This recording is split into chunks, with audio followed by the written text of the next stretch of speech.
In this episode of Financial Literacy for Beginners, we're going to talk about how to make enough money to live. Cue the intro.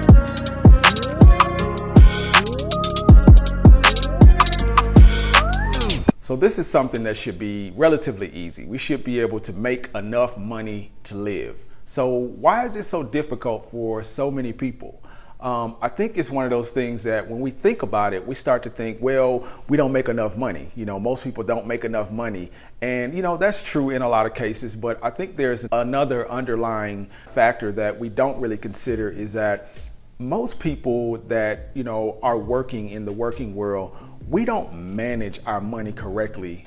Even though in a lot of instances we don't make enough money, I still know people who make decent money, who make enough money to live, and they still struggle financially. And it's because of the way we manage our money. And I think it's very important that once we start to think about how we're going to get out of this place of financial debauchery, we really do take a look inward and take a look at how we're managing our money. When we're talking about, our income and talking about the things that we do, we tend to over project what we can afford in terms of our living situation. And I think people always have this understanding of kind of where they want to be from a lifestyle standpoint. And even if they get to the point of achieving that lifestyle, we start to chip away at that and start to look at it as if it's not enough. And we start to bring in, these other thoughts of, okay, if I just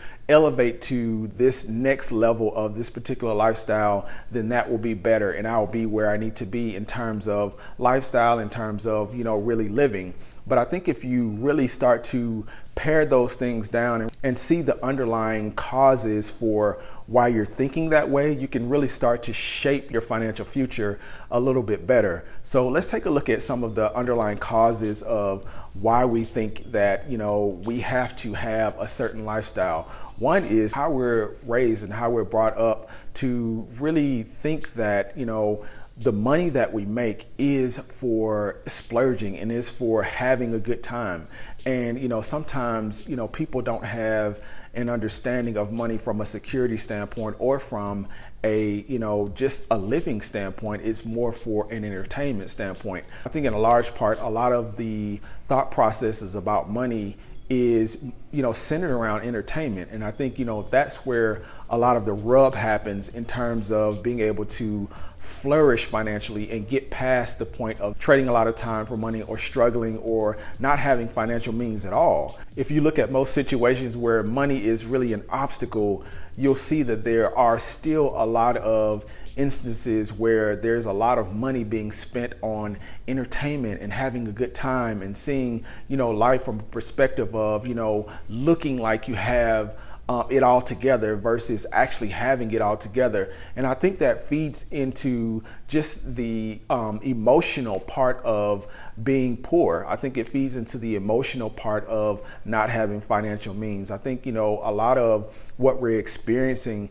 in those situations is very emotional. It's that, symbiotic relationship between, if I don't have enough, I want to feel like I have enough. And to feel like I have enough, maybe I can look like I have enough, and then that'll make me feel like I have enough. And, it becomes a cycle because you start to, put money into things that aren't really assets, but they're more liabilities, like the clothes and the cars and things that really lose value immediately when you buy them. And we're trying to get to a point where we can make enough money to live. Once you get to that point where you start to chip away those things and get rid of the things that really take away from you and only contribute to things that really give back to your life from a financial standpoint, you really start to see the benefits of, kind of thinking that way, because money starts to come easier. You start to make money a lot faster when you start to chip away all of those things. And I know it can be hard because when you're dealt those cards of lack, it's very hard to get your mind around, hey, I don't have to live this way. I don't have to be in this cycle, especially if you're living in an environment that nurtures that understanding.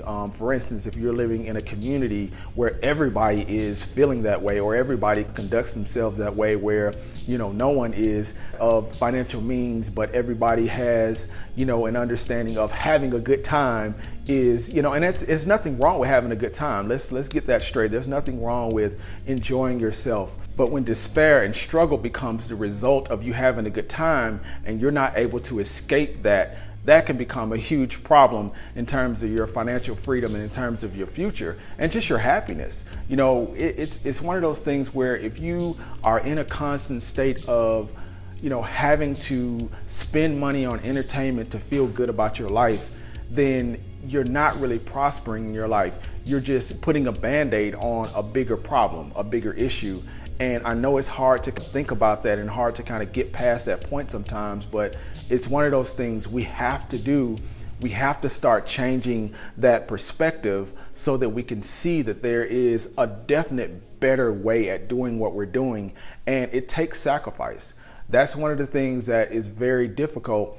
Is it seems like it takes more sacrifice to get out of the situation that's already a sacrificial situation. And what I mean by that is that if you feel like you're already in a situation where you're just at your end and you're giving too much and you're working hard and you're toiling in the toils of life and it's really beating you down, it's hard to sacrifice more. But what I'm telling you is that the sacrifice you need to make is the sacrifice of the mindset that you have. You need to let go of the feeling of having to, be adequate in the visual of what is prosperity and really be prosperous and really move in the prosperity of the reality of the prosperity that you can achieve. And it's something that it's a very big shift. But it is the shift that will enable you to make enough money to live. And that is the thing. Once you start making enough money to live, the funny thing is once you start making enough money to live, you can start to move into different aspects of growing your financial situation, because that is at the core of being able to grow your wealth, is first making enough money to live. And that's the one thing that people get stomped on, not being able to make enough money, or seemingly not being able to make enough money to sustain the lifestyle that they're already in. And the hard thing is giving up your lifestyle. Most people get so involved in the lifestyle that they're in. Even people that make good money or decent money by whatever standards, they get so involved in the lifestyle that they're in that they don't want to give up anything. And when you don't give up anything, you just continue in the cycle that you're in. So you have to be able to give up something to attain what is the real goal. And the real goal is being able to make enough money to live so that you can start to invest, so that you can start to live the life that you want to live, which is a life of financial freedom. The only way you get there is by giving up something. You have to give up something, and whether it's your time, whether it's that luxurious lifestyle that is taking away from you and not giving to you, you have to be able to give up that mindset is the key. Once you give up that mindset of really financial debauchery is what it is. Once you can give up that mindset of financial debauchery, you can start to move into that next phase, which is financial understanding and financial literacy. And being able to move into that phase quickly moves you into a bracket of making more money. And it's crazy how fast it happens, because you're not weighed down by the understandings of lack. You're not weighed down by the limitations of all these things you're collecting that really don't bring any assets to your life, that really don't bring any growth to your life.